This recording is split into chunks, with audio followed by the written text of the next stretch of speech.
So when we left off yesterday, we were multiplying radicals. We spent a lot of time simplifying, and then we were multiplying. So as we look, A, we had done together in class. As we look at example B, square root of 3x squared times square root of 5x cubed times square root of 6x to the fourth. What am I going to tell you to do first? You're going to look at the 3. Actually, I don't remember. I slept. Take all these square roots and multiply. Okay? But remember, my recommendation, different teachers will teach this different ways, but my recommendation is take your radicals, multiply them together if you can, and then we will simplify. So these are all square roots, so I can multiply. 3 times 5 times 6. 15 times 6. Answer 90. 90. That's 90. X to the second times x to the third times x to the fourth. X to the 9th. X to the ninth. Add those exponents. So now we've got our radicals multiplied. And so now we are ready to simplify. Okay, what do you know about 90? Is it a perfect square? No. No? 81 is, though. Okay. So what does 90 divide by that is a perfect square? 9. Divides by 9? Not 10. Divides by 9. 10 is the leftover. Was there anything bigger than 9? Nope. No. Remember, my suggestion was that you go through and check the list, right? Yes. Does it divide by 81, 64? You know, you would get all the way down to 9 before you found anything. So I'm going to write this as 9 times 10. 9 is the perfect square. 10 is the other piece I need because it's the leftover piece. What about x to the 9th? Can I take the square root of x to the 9th? Yeah.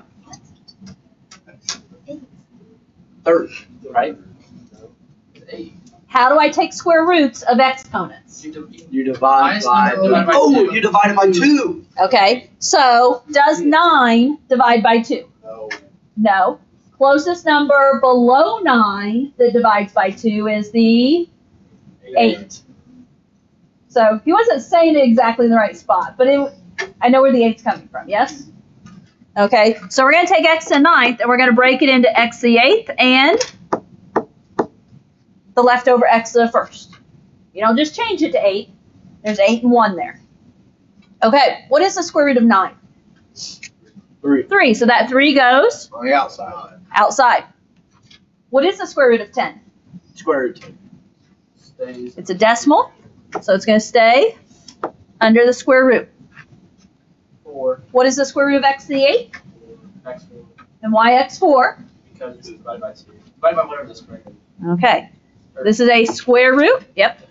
So we're dividing by that index. X to the 4th, and it's going to go where? Right there. Goes out front. What about the square root of x to the 1st? Stays as x. Stays as x to the 1st or x under the radical. Booyah. Okay. Review from yesterday, yes?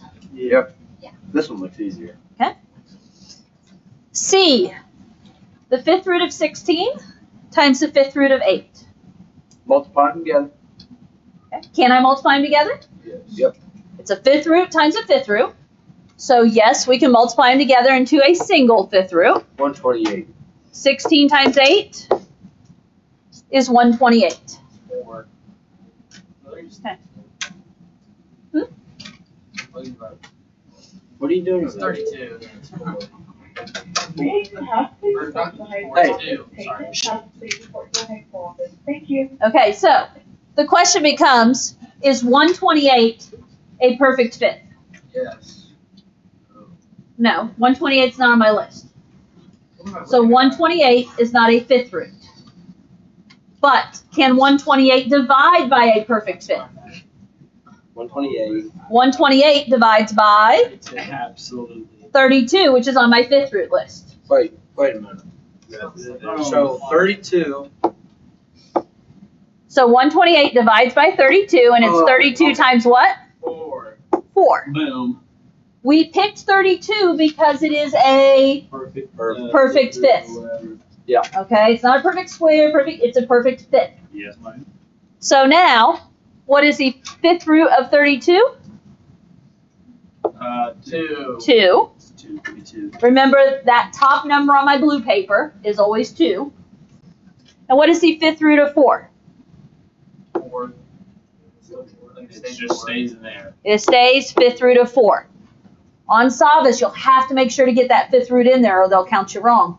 And you'll be very annoyed with yourself. I put one of my answers. There was an exponent, like it was like 2, and I thought that the fifth root was the exponent of 2. So I put that in there. It was wrong, and then I figured it out. Later. Okay. D. D. Cube root of 8x, excuse me, the sixth root of 8x times the cube root of 2x. All right. Well, you can't multiply them together. Why can't I multiply them together? Because they're different worlds or different worlds. Okay. Different cubes, different world. Different roots. Okay, so right there, They're right. I've got a sixth root and a cube root. They're not the same root type of root, okay? So I can't just multiply them together like I can the others. However, What do we do? we're going to go back to what we were using in lesson 5.1 or 5.2 part 1, and we're going to go fraction exponents here and see if we can put them together that way. So I'm going to rewrite this. 8x, the sixth root of 8x is 8x to what power? Wait, is it? I don't know. 6 over 1. 1 over Not 6 over 1. 6. 1 over 6. 1 over 6. Okay? So remember, if it's the sixth root, that 6 goes in the denominator of the power. So this is 8x to the 1/6. What about the cube root of 2x? This is 2x to the 1/3. Here's the deal. If we can get these to have the same denominator, Half. 1/2. they will have the same root. And then we can put them together. I don't know. Okay. How can I make 1/6 and 1/3 have the same denominator? Times 18. Yeah. Thank you. No. Each common denominator or whatever. Okay, let me ask this a different Right way. here. I got my hand raised. Common denominator between 6 and 3. 12. 12. 6. Okay, let me rephrase this one more time. Least common denominator 6. between 6 and 3. Because yes, 18 is a common denominator. Yes, 12 is a common denominator. And here's the deal, guys. Could you technically go 18 or 12? Yes. We're not wrong. Yes, We're not wrong. exactly. Now, I'm going to rewrite this. 8x to the 1/6 is going to stay 8x to the 1/6. 2x, I'm going to rewrite it as I'm running out of room. 2x to the 2/6. Shrink it down. Why is it so small down here? And bad setup on the designer's part. One. Aren't you the designer? Oh, Okay, so 8x to the 1/6. This is 2x to the 2/6. Because 1/3 times 2 over 2 is 2/6. Correct? Okay, so now the idea is these have the same denominator. If we go back to radicals, we can put them together. Okay, or technically we could put them together right here. I'm going to go back to radicals though. So if I go back, and this is still the sixth root of 8x,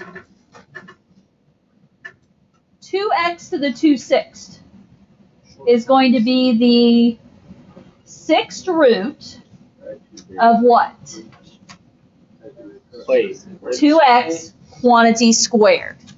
So this is going to be the sixth root of 2x squared. Yes, designer definitely did not leave enough room here. That's problem. Sorry. Alright, I forgive you. That's wrong. And here's what I would say is maybe go up here. We don't have to have that there really.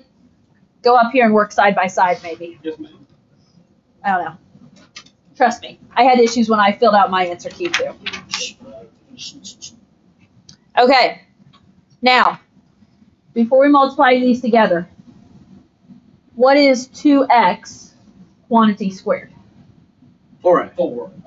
4x Square. squared, right? So this is going to be the sixth root of 8x times the sixth root I gotta go to the side. of 4x squared. I'm headed there now. On the same path. Okay. 6. Okay, sorry. I did. So now, the idea is, can I multiply a sixth root times a sixth root? Yes. So a sixth root times a sixth root is going to be another sixth root. What is 8x times 4x squared? 8x, 32x to the third. 32x to the third. Okay. Okay, now we're ready to simplify. So, okay. Designer issues again. I didn't put sixth roots on here, but Could have put it on the back. I Like back side. didn't think about it. Okay, here's the deal. What do you notice about 32 4. over here in our very last column that we do have?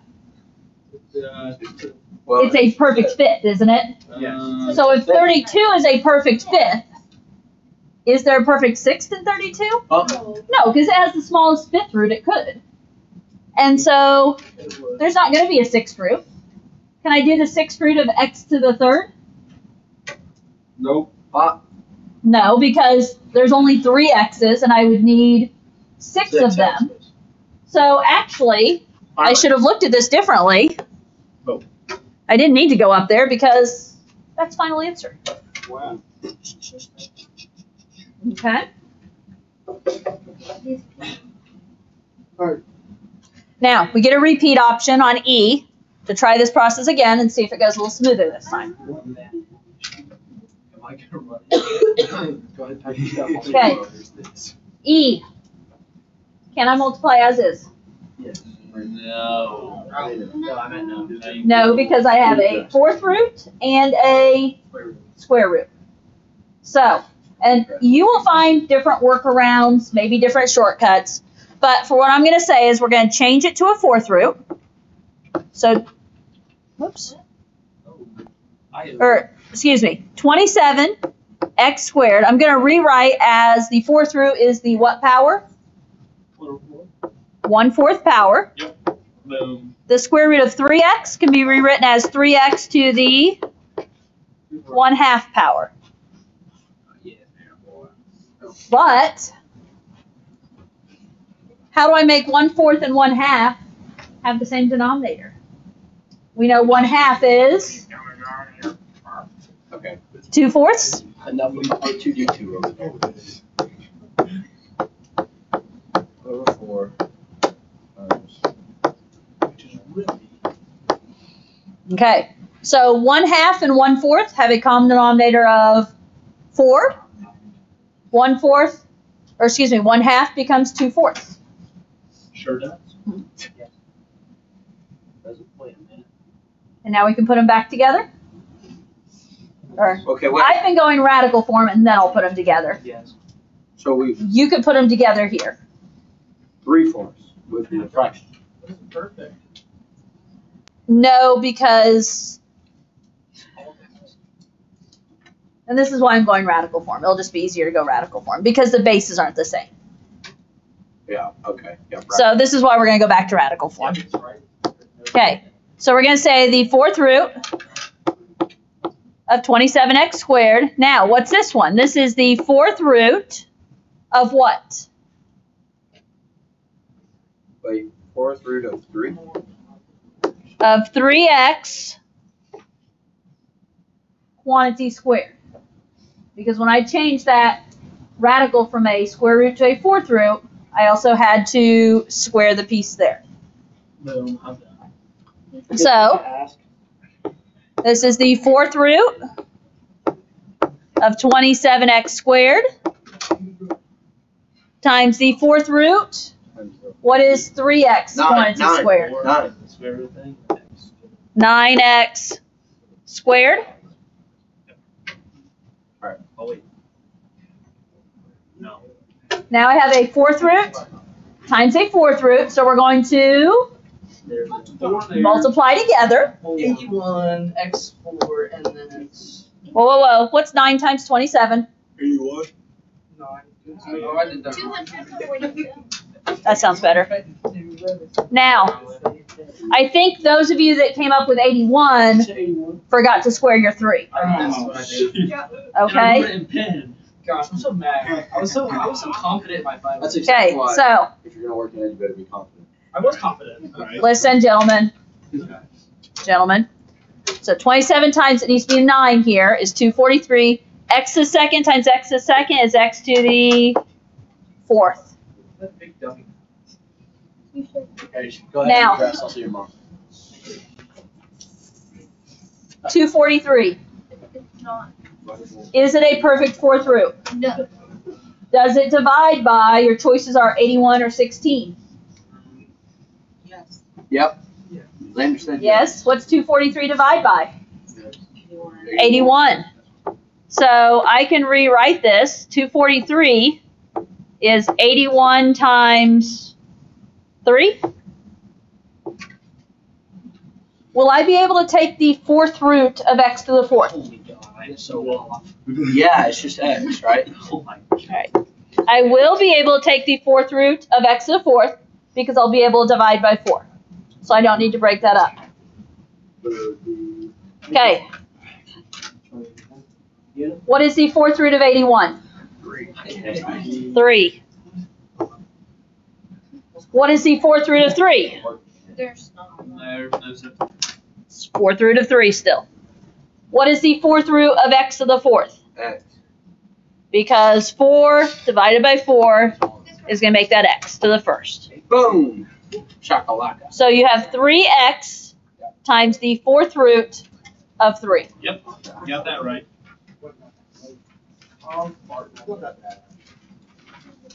It's really not that deep. Okay. We have one more topic here Go ahead and get dressed. I'll see that. to finish up part 2 of the lesson. Because you'll notice on the front side, we did mostly multiplying and we haven't really tackled division. Now, if you look up to E and F on the division from yesterday, my suggestion was always do any simplifying under the radical you can before you try and take square roots, cube roots, whatever.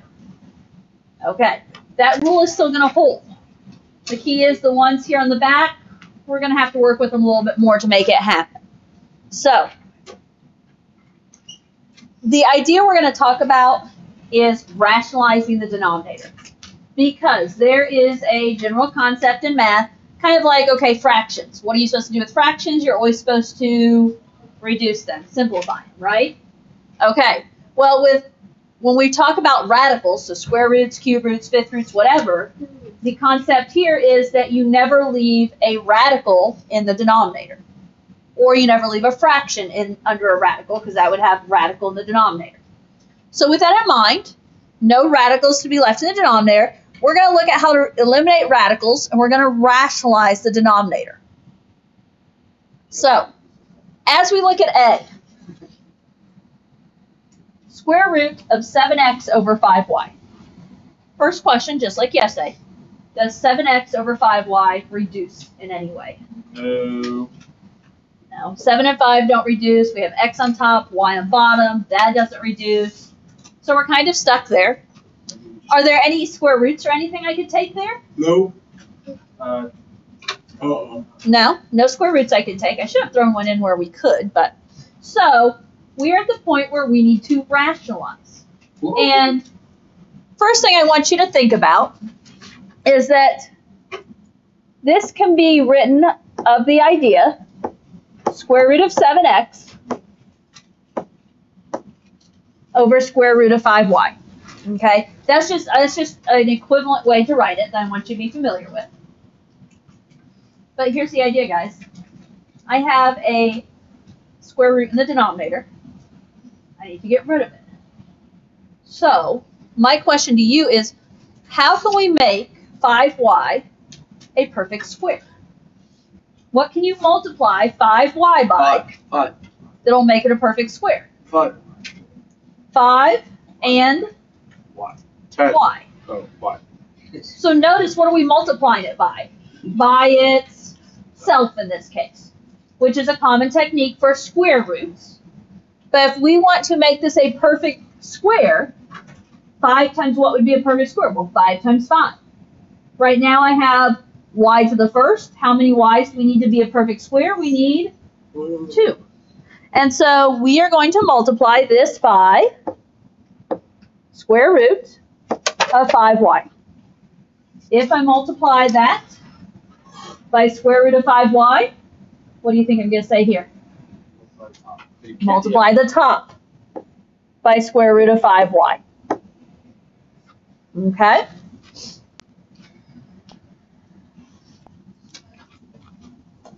From here, it's a matter of cleanup. What is the square root of 7x times the square root of 5y? 35 is y, right?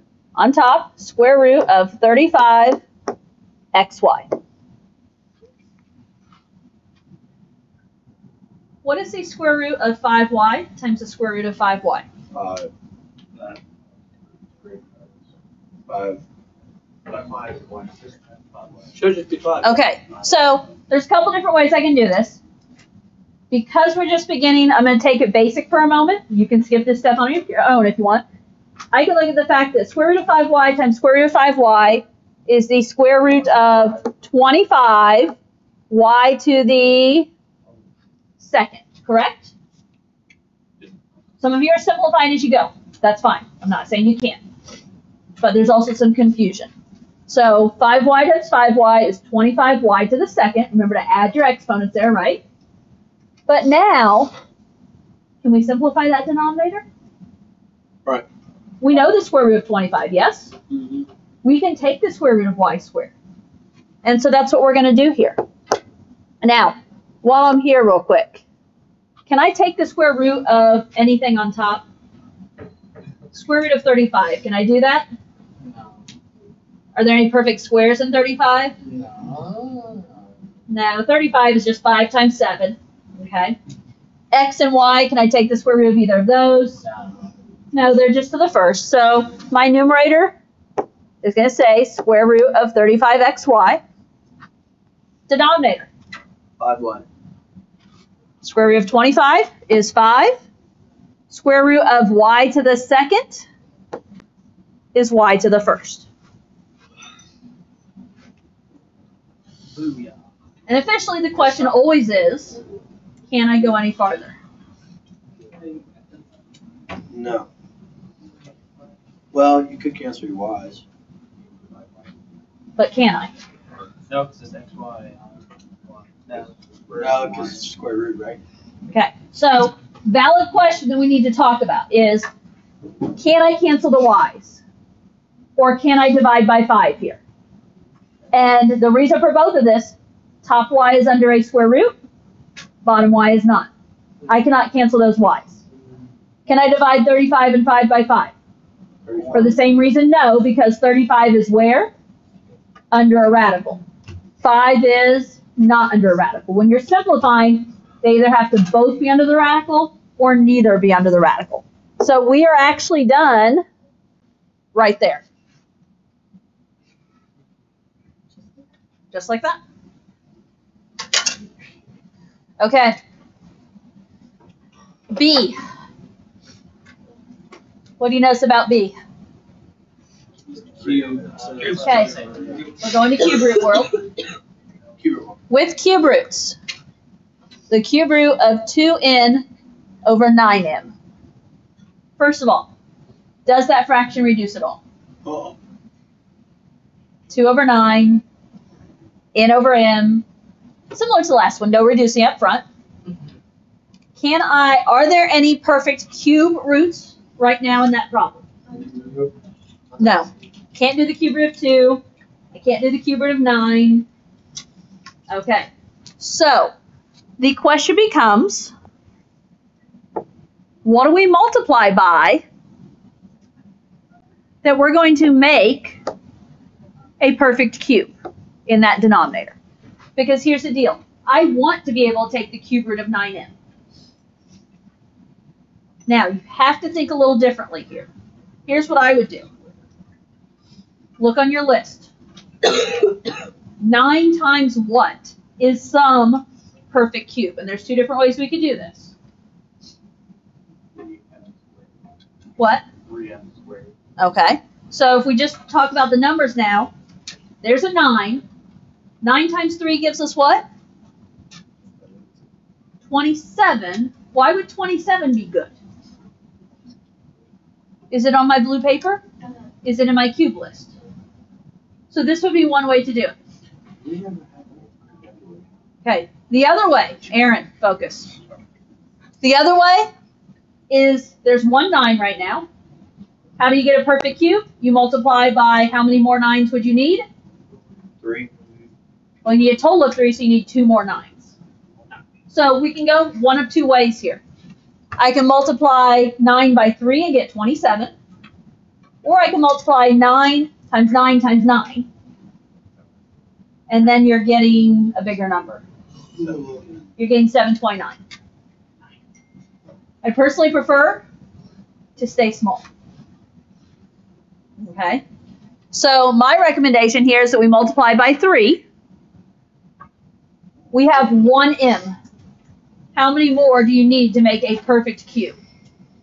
3, 2 more. You need 2 more to get a total of 3. And so m squared. So I'm going to suggest that we multiply numerator and denominator by the cube root of 3m squared.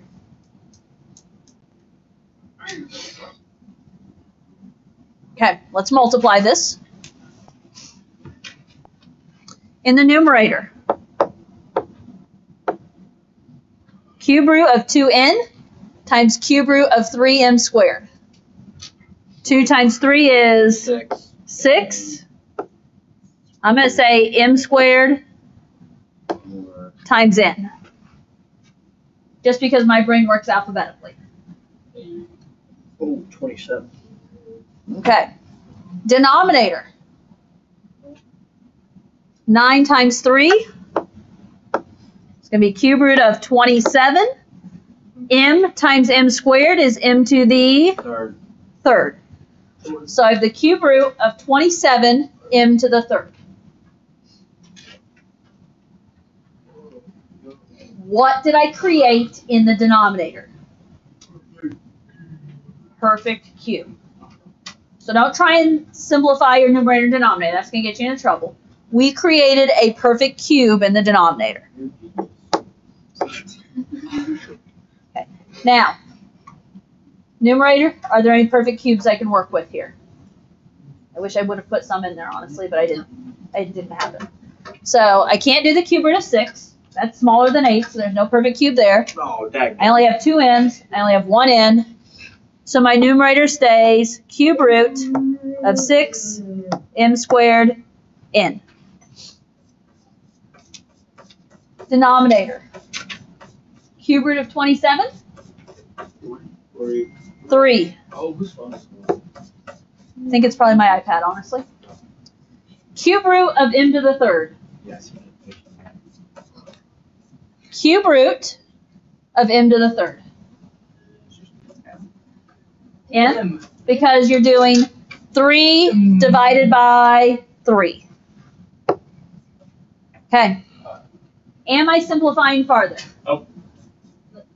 No. 3m is out of a radical. 6m squared n is in a radical. So we are stopping right there. Okay, guys. Oh. One more of these. And guess what I did? Well, I switched it up again. Of course you did. course I did. Of course Now. you did. If it helps, I did this on the last one, but remember, this is going to be the fifth root of 7 over the fifth root of 16x cubed. Got your blue paper? Always strapped. Okay. We're in fifth root world, yes? Mm-hmm. You got that thing on it. So look at fifth roots. Oh, you're so funny. Now, here's the deal. It's all about the denominator. 16 is not a perfect fifth. Which of these will 16 multiply into? Do you need a new pencil? I got you. Start dividing these. Do any of these divide by 16? 32. Doesn't 32 divide by 16? Okay, listen. 32 divides by 16. So here's the deal. I can take 16, multiply it by 2, and I'm going to get 32. Why do I like 32? Because 2 It's a perfect square. perfect fifth root. Or that's what. We're working in fifth roots here. 2 So I want to know 16 times what number gives me a fifth root. Now, I have 3 x's. How many does it take for it to be a fifth? 2 more x's. You need 2 more. So I'm going to multiply by the fifth root of 2x squared. What I do to the denominator, Gotta do. we're going to do to the numerator. Yeah.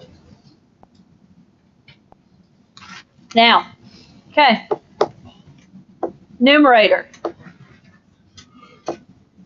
Fifth root times fifth root. 7 times 2x squared. 14x. 14x squared. Denominator is going to be a fifth root times fifth root. 16 times 2. 32. X to the third times x to the second. X to the fifth. What did I just do again? I made this denominator a perfect fifth. Okay, and I don't know, maybe I shouldn't have gone fifths here, but I feel like you see some in homework if I did them here. So, okay. Can I do the fifth root of 14x squared? No. Leave it. Can I do the fifth root of 32? Yes. Yes, it is what? 2. 2. Can I do the fifth root of x to the fifth? Yes. 5 divided by 5 is 1, so it's x to the first. Wow. Okay, so these were a little rough here. Yep. Okay? I read. You're going to have to work with the division. Okay? You have a few minutes of work time. I would encourage you to use it. You have lesson 5-2, part 2 is due tomorrow. Hey,